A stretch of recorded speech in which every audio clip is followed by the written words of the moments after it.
This is the all-new Ibis Ripley SL, and it's the bike that a lot of riders wanted the Ibis Ripley V5 to be.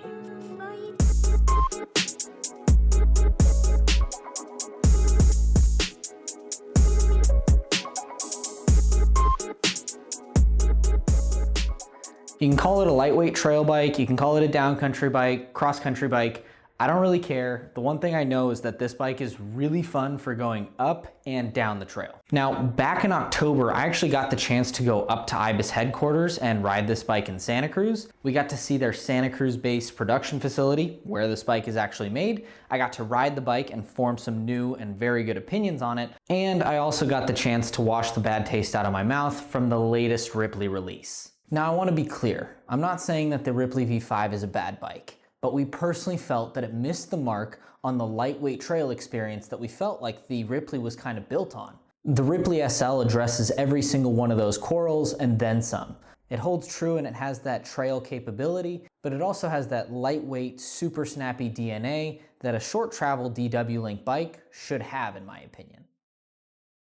I do have my phone for notes, so it's the perfect time to go over specs on the bike. Starting off simply, this bike has 117 millimeters of rear wheel travel paired with a 130 millimeter fork.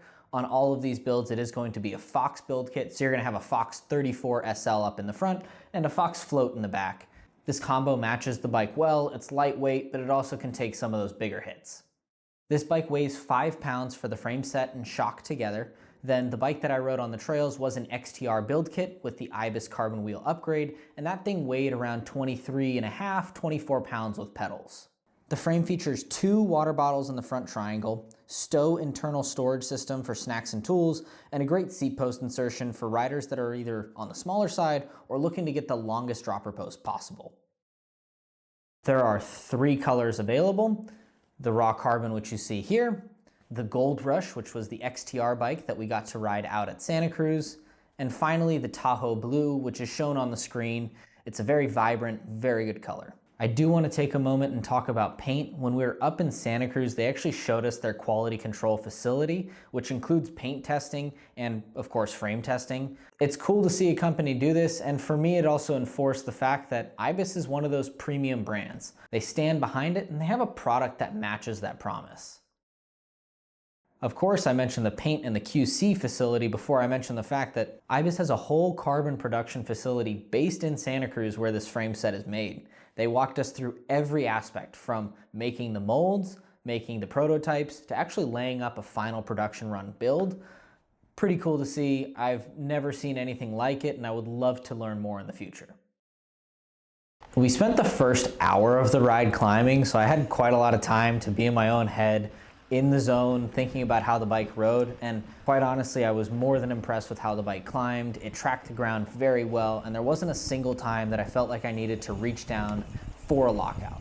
Coming up to that first descent, I was kind of curious because the bike felt so lightweight going uphill. I didn't know how it was going to feel going downhill. For a 117 rear travel bike, it is unlike anything I've ridden.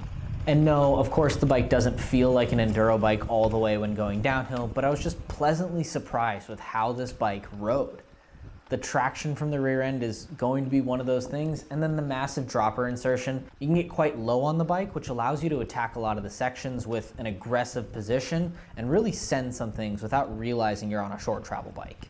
Of course, at the end of the ride is when my wrists and my ankles kind of told me like, hey, this bike only has 117 mil of travel, but it still allowed me to send every jump, drop, and steep trail that we hit. A lot of reviewers will say this, and they'll glaze a bike, say it's the best one ever. This one truly stood out to me. So much so that I asked 4 different people at Ibis the same question and kept getting denied. Speaking with the engineers, you realize that lightweight was a goal with this bike, but it wasn't the main goal. And that's a very important distinction because the ride dynamics were the main goal, and you can tell that. I'm gonna say it again and again, but the traction and the rear wheel stability that this bike has, especially for how short travel it is, really blew me away. Seeing leverage charts, seeing the shock tuning, and understanding more in depth what Ibis did with this bike, you can see why the bike allows you to push deep, really get traction when braking, and also go uphill like a rocket ship. Ibis is striving for premium, both in ride dynamics and in quality. And the coolest part is that they're keeping skilled labor jobs here in the US, and they're doing that at a price point that rivals a lot of other frames on the market. And yes, I asked one of their engineers, Kat, the same question that I asked everyone else, and she had the same answer.